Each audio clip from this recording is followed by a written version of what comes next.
Bonjour Christian Chevalier. Bonjour. Est-ce que tu peux nous dire si le syndicalisme européen, c'est bien utile? Oui, c'est utile, même si très clairement, les questions d'éducation ne relèvent pas directement de la Commission européenne, hein. Le traité de Rome n'intègre pas les questions éducatives et il n'y a pas de directive européenne sur l'éducation, il n'y a que des recommandations aux États. Donc les États en font ce qu'ils veulent.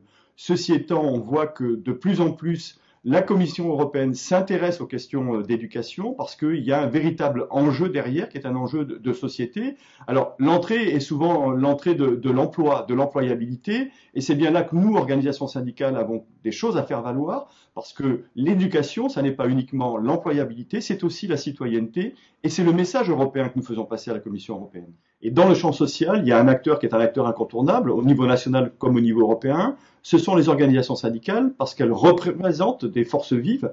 Alors, en l'occurrence, dans l'éducation nationale, tous les syndicats européens de l'éducation nationale se retrouvent au sein du comité syndical européen de l'éducation, qui nous rassemble et qui essaie d'agir pour une école de qualité, comme il la nomme, au sein de l'Europe. Et la question du développement durable,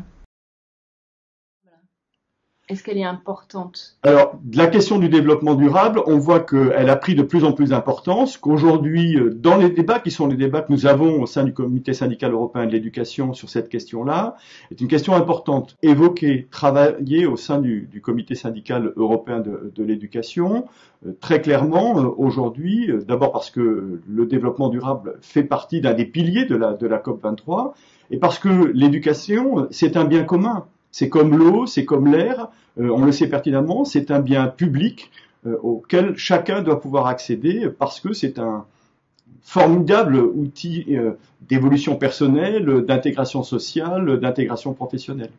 Merci Christian.